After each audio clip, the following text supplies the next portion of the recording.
Baik, Assalamualaikum warahmatullahi wabarakatuh. Waalaikumsalam warahmatullahi wabarakatuh. Dulur-dulur El Victor, pendengar setia dimanapun Anda berada, Mas Barir yang setia menemani saya. Pada malam hari ini kita akan membahas tentang keistimewaan daripada seorang sahabat yang karena dia, Nabi ini ditegur oleh Allah, yaitu Abdullah bin Umi Maktum. Jadi Abdullah bin Umi Maktum itu siapa? Jadi Abdullah bin Umi Maktum ini adalah seorang pemuda tunanetra. Jadi mulai sejak lahir sudah tidak bisa melihat, Mas Barir. Tetapi dia adalah termasuk di antara sahabat-sahabat yang Islamnya di awal dakwah. Jadi termasuk as-sabiqunal awwalun. Termasuk as-sabiqunal awwalun. Ini Abdullah bin Umi Maktum. Dan karena dialah Rasulullah mendapatkan teguran dari Allah Subhanahu wa taala, sebagaimana yang telah kita bahas pada pertemuan yang lalu. Jadi Rasulullah sedang menjelaskan Islam kepada para pembesar-pembesar Quraisy. Kemudian datanglah Abdullah bin Umi Maktum dengan pakaian lusuh. Dia meminta kepada beliau untuk memberikan pengajaran sekaligus menjelaskan tentang Islam. Karena buta, Mas Barir, ya, seperti yang kemarin kita bahas, dia tidak bisa melihat bahwa Rasulullah sedang sibuk, sedang menghadapi pembesar-pembesar Quraisy. Ia juga tidak tahu bahwa permintaan itu memotong dan mengganggu pembicaraan Nabi. Sehingga kemudian Nabi ini merasa terganggu, bahkan Nabi melengos, kemudian bermuka masam, ya, kejut atau apalah, pokoknya nggak seneng. Masya Allah. Beliau merasa bahwa kedatangan Abdullah bin Umi Maktum ini mengganggu dakwah beliau. Apalagi yang dihadapi adalah beberapa tokoh Quraisy. Beliau berharap sekali andaikan ada tokoh Quraisy yang masuk Islam, maka anak buahnya atau sukunya ini akan mengikuti. Kira-kira begitu yang diharapkan Nabi. Tetapi yang terjadi sebaliknya. Jadi beliau kemudian berpaling dan tidak menyerukan Abdullah bin Umi Maktum. Lalu kemudian Allah menegur nabinya dengan menurunkan ayat-ayat yang menggambarkan bagaimana Rasulullah ini lebih mementingkan dakwah kepada tokoh-tokoh, pada pemuka-pemuka Quraisy. Padahal dia atau mereka itu menolak.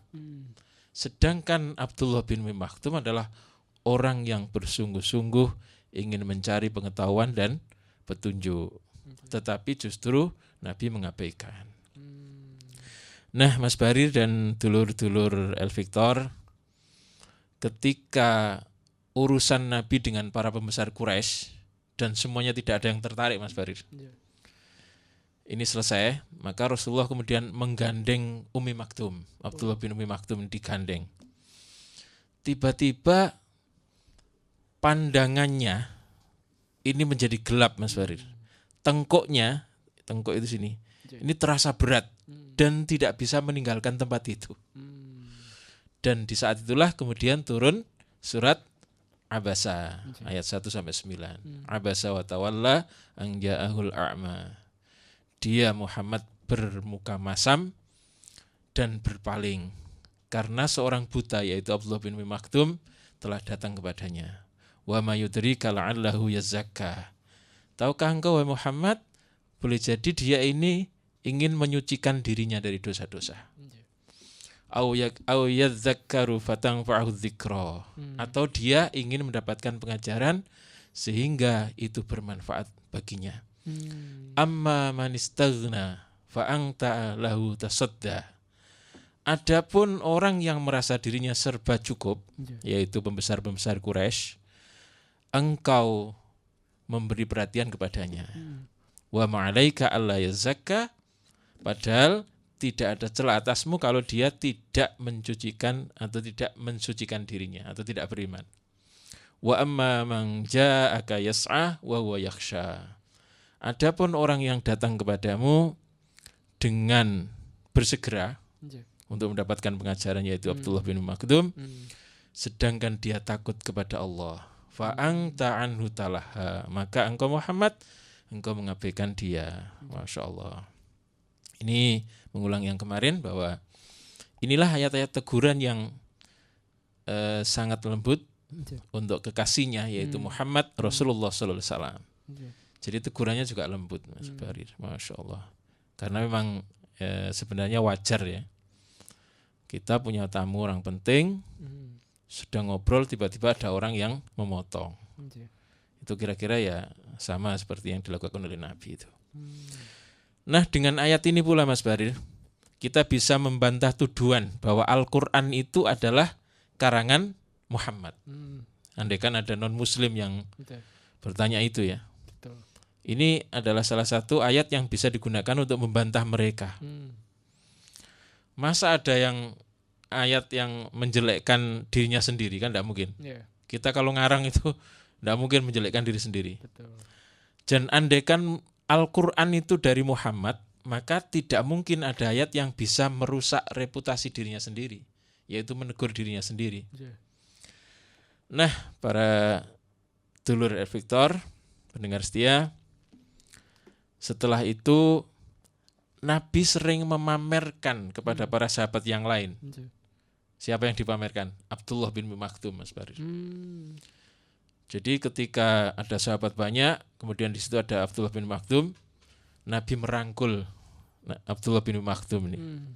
Lalu mengatakan, inilah orang yang dengannya aku ditegur oleh Allah. Dengan bangganya Nabi merangkul Abdullah bin Maktum. Masya Allah. Jadi bukan sakit hati tapi justru bangga, Mas Barir. Nggih. Nggih.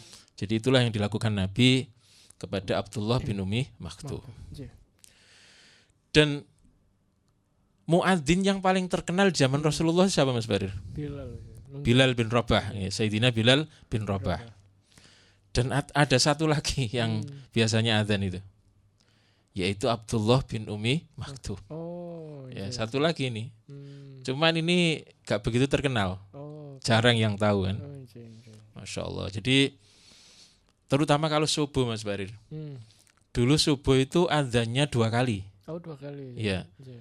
Atau di daerah-daerah tertentu masih adzan 2 kali masih. Hmm. Ya. Jadi adzan pertama itu kira-kira 10 menit sebelum sholat subuh. Oh ya. Kalau sekarang ya waktu ini Imsak. waktu tarhim. Oh, tarhim. Ya. Ya, waktu tarhim atau sebelum ya waktu imsak lah. Iya. Waktu tarhim itu ya. Jadi kira-kira 10 menit sebelum waktu subuh. Nggih. Apa tujuannya? Jadi ada tujuannya ini Mas Barir. Hmm.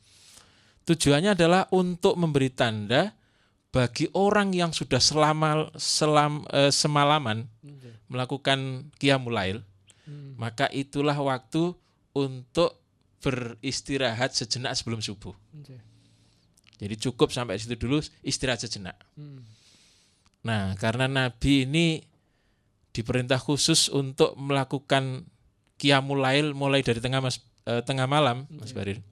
Maka beliau sering ini, ketika azan pertama itu beliau kemudian berhenti tiduran. Hmm.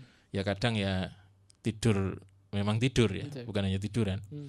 tapi memang tidur. Supaya nanti kalau waktu sholat subuh lebih fresh. Nggih. Sebab waktu itu aktivitas itu bukan dimulai dari jam 7, kalau kita kan jam 7. Nggih. Tetapi setelah subuh itu sudah dimulai aktivitas. Sampai nanti menjelang zuhur selesai. Hmm. Baru kemudian Nabi ini tidur lagi sebelum zuhur itu. Yang disebut dengan qailullah itu. Hmm. Tidur sebentar sebelum zuhur. Dan ini efeknya luar biasa Mas Bar. Nggih. Tidur siang itu. Sehingga diusahakan kalau bisa tidur siang. Walaupun 10 menit, 5 menit itu jauh lebih bagus. Betul, betul, betul. Setelah tidur fresh lagi. Itu yang dilakukan Nabi. Jadi tujuannya adalah adzan yang pertama itu untuk memberikan tanda bahwa orang yang sudah bangun sejak malam kemudian melakukan qiyamul lail, maka itulah tanda supaya dia berhenti dulu, istirahat dulu. Nggih. Tetapi bagi orang yang belum bangun sebelumnya, ini adalah tanda bahwa sebentar lagi mau sholat subuh. Sehingga harus cepat-cepat bangun. Untuk apa? Untuk melakukan sholat minimal 2 rakaat. Jadi kalau 10 menit itu kira-kira cukup untuk 2 rakaat atau 4 rakaat. Dan inilah bangun yang paling telat, Mas Barin. Bangun seorang muslim yang paling telat, yaitu kira-kira 10 menit atau 5 menit sebelum sholat subuh. Sehingga dia masih sempat melakukan sholat malam atau qiyamul lail. Jadi itu tujuannya, ada 2. Yang pertama, yang sudah bangun sejak malam supaya istirahat sebentar. Bagi yang belum bangun supaya segera bangun, supaya mendapatkan keutamaan sholat malam. Masya Allah. Nah, dulur-dulur Al-Victor, sekali lagi ketika sudah masuk sholat subuh, yang azan Sayyidina Bilal bin Rabah. Jadi azan pertama tadi Abdullah bin Umi Maktum, yang kedua Sayyidina Bilal bin Rabah. Masya Allah. Jadi ketika kita mengenal Bilal bin Rabah sebagai muadzin, dan ini karena sering dipakai nama ini Mas Barir ya, Bilal Jumat, Bilal Taraweh, gitu kan. Akhirnya kemudian Sayyidina Bilal ini lebih terkenal daripada Abdullah bin Umi Maktum. Nah, kalau kita kenal Sayyidina Bilal bin Rabah, ya seharusnya kita juga mengenal Abdullah bin Umi Maktum. Sebab sama-sama muadzin Rasulullah di zaman itu. Nah, dulur-dulur El-Victor, 2 atau 3 tahun sebelum Nabi hijrah, beliau mengutus 2 orang sahabat untuk mengajari orang-orang Yatsrib yang sudah masuk Islam di peristiwa Bai'atul Aqabah. Jadi sebelum hijrah itu ada orang-orang Madinah yang datang ke Mekah untuk melakukan ibadah haji, dan sebagian mereka berbaiat kepada Nabi, Mas Barir. Sumpah setia untuk mengikuti Nabi. Nah, kemudian setelah ada Bai'atul Aqabah itu, para sahabat ini satu persatu pindah ke Madinah. Sementara Nabi masih menetap di Mekah. Nah, di saat itulah ada 2 orang yang diutus Nabi, yaitu Mus'ab bin Umair dan Abdullah bin Umi Maktum, untuk mengajari orang yang sudah masuk Islam dan untuk menggait orang yang belum masuk Islam. Nah, 2 orang ini berbagi tugas. Mus'ab bin Umair ini bagian mendakwai dan merekrut orang. Karena memang dia terkenal dengan bahasanya yang indah, Mas Barir, dan mampu menarik simpati orang. Sehingga yang diajak bicara ini senang, kemudian tertarik dengan Islam. Sedangkan Abdullah bin Maktum itu bertugas mengajari orang-orang yang sudah direkrut oleh Mus'ab bin Umair. Nah, kira-kira begitu tugasnya. Masya Allah. Maka di tangan keduanya lah, dalam waktu 2 atau 3 tahun itu, semua orang-orang Yatsrib atau orang Madinah ini masuk Islam. Kecuali ada satu, namanya Musairam. Di buku-buku sirah itu, Musairam namanya. Jadi ketika Nabi hijrah ke Yatsrib, maka Yatsrib itu sudah menjadi kampung Islam. Hampir semuanya masuk Islam, kecuali orang-orang Yahudi itu. Masya Allah. Nah, dulur-dulur El-Victor, suatu ketika Abdullah bin Maktum ini bertanya kepada Rasulullah, "Wahai Rasulullah, apakah orang buta diwajibkan sholat berjamaah?" Awalnya Nabi menjawab gini, Mas Bari, tidak. Ya. Lalu ia pun bergegas pulang. Tetapi baru beberapa langkah berjamaah, Rasulullah memanggilnya lalu bertanya, "Apakah engkau mendengar suara azan?" Kata Rasulullah. Maka Abdullah ini menjawab, "Saya mendengar, wahai Rasulullah." Kalau begitu engkau diwajibkan sholat berjamaah, walaupun harus merangkak. Masya Allah, ini pelajaran bagi kita bahwa kalau kita mendengar azan, apalagi kita sedang santai, maka kita hampir diwajibkan untuk sholat jamaah. Nah, kalau Imam Syafi'i itu, Mas Barir, ini masih sunnah muakkad. Tetapi ada salah satu imam yang mewajibkan, sehingga tidak sah sholatnya seorang laki-laki kalau tidak di masjid. Kalau dia mendengar azan dari masjid. Kira-kira begitu.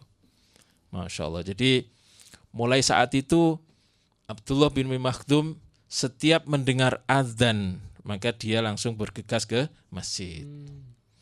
Nah ini ada peristiwa yang ini Mas Bari, menarik Mas Bari. Apa itu Ustaz?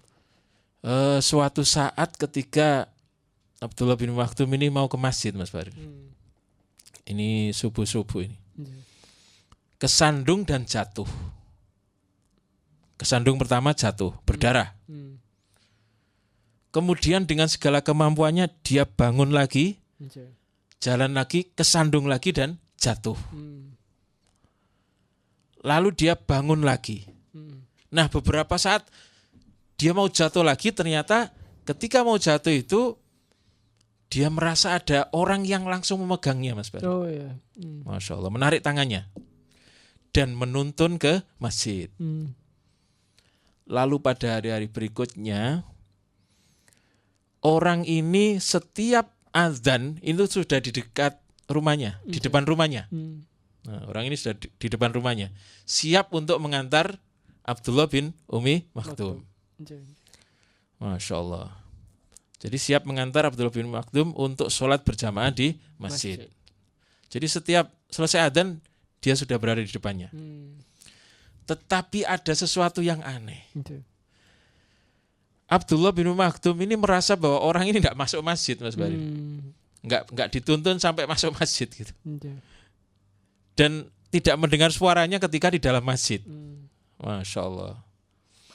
Maka suatu hari beliau ingin tahu siapa nama pemuda itu. Yang mengantarkan tiap hari itu, antar jemput gratis itu. Dia mengatakan, kalau bahasa kita ya, Mas, sampean itu siapa? Ini kemudian dijawab oleh orang tadi. Buat apa paman ingin mengetahui namaku? Jawabnya Abdullah bin Maktum mengatakan, aku ingin mendoakan untukmu tentang kebaikan. Jadi aku ingin mendoakanmu atas kebaikanmu kepadaku. Saya tidak punya apa-apa Mas. Sampean ini kan orang baik. Maka kalau saya tahu nama sampean, maka saya akan berdoa untuk sampean karena sampean telah baik kepadaku. Jawab pemuda ini begini Mas Barir. Gak usah repot-repot lah paman. Biarkan saja saya seperti ini. Masya Allah. Lalu Abdullah bin Umi Maktum ini yang merasa aneh, kok ada orang model begini. Akhirnya beliau kemudian bersumpah di hadapan pemuda itu. Wallahi, demi Allah, mulai saat ini kamu tidak perlu menuntunku sampai kamu menyebutkan namamu. Nah mendengar itu pemuda ini menjawab, baiklah paman. Baiklah paman, aku ini sebenarnya adalah iblis. Masya Allah. Aku ini setan paman. Masya Allah. Abdullah bin Maktum kaget. Bagaimana mungkin iblis itu membantu seseorang ke masjid? Bukannya menghalangi, tetapi justru membantu ke masjid. Maka pemuda tadi menjawab Mas Bari. Engkau masih ingat wahai paman ketika engkau dulu mau melaksanakan sholat subuh. Kamu terjatuh dan kepalamu terkena batu dan berdarah. Lalu dijawab oleh Abdullah bin Maktum, iya, aku mengingatnya. Lalu pemuda ini yang ternyata iblis itu menjawab, ketahuilah wahai paman, pada saat itu aku mendengar para malaikat berdoa agar Allah mengampunimu. Dan ketika paman jatuh yang kedua, malaikat itu pun berdoa agar Allah mengampuni keluargamu. Masya Allah. Dan saya khawatir ketika paman terjatuh lagi, kemudian malaikat mendoakan orang-orang yang lebih banyak lagi. Iya. Takut meluas. Iya. Pengampunannya lebih luas akhirnya. Masya Allah.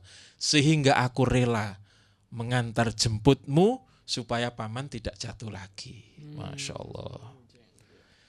Maka sampai saat itu kemudian Abdullah bin Maktum sudah berhenti. Ya sudah kalau begitu sudah. saya tidak perlu bantuanmu lagi. Lalu beliau kemudian membuat tali Mas Bari dari rumah sampai masjid, kolor gitu ya. Ketika mau berangkat ya pakai tali itu dipegang, diturut, Masya Allah. Barangkali tidak ada orang yang membersamainya, itu bisa dipakai, Masya Allah.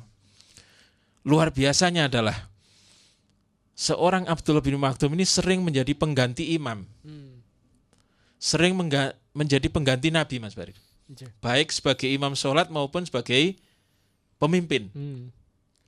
Jadi ketika Nabi ini pergi dari Madinah untuk keperluan jihad dan lain-lain, maka Nabi ini pernah mewakilkan dirinya kepada Abdullah bin Umi Maktum. Masya Allah. Sekitar 13 kali Mas Bari.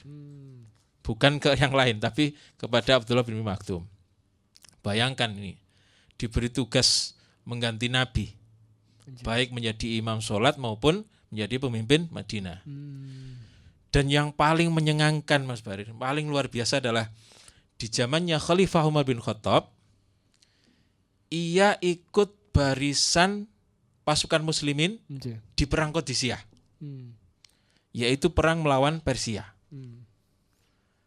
sebagai pembawa panji perang. Nah ini luar biasa ini, sebagai pembawa panji perang. Sebab pembawa panji perang itu pastilah dia berada di paling depan. Jadi ia menginginkan syahid sebagaimana sahabatnya, yaitu Mus'ab bin Umair. Maka keduanya pun syahid atau gugur di medan perang. Mus'ab bin Umair gugur di medan Uhud di tahun ke-3 Hijriah. Dan Abdullah bin Umi Maktum gugur di perang Qadisiyah pada tahun 14 Hijriah. Jadi selisih 11 tahun Mas Bari. Jadi inilah Abdullah bin Umi Maktum dengan segala keistimewaannya. Lalu bagaimana dengan dakwah Nabi selanjutnya akan kita bahas pada pertemuan yang akan datang.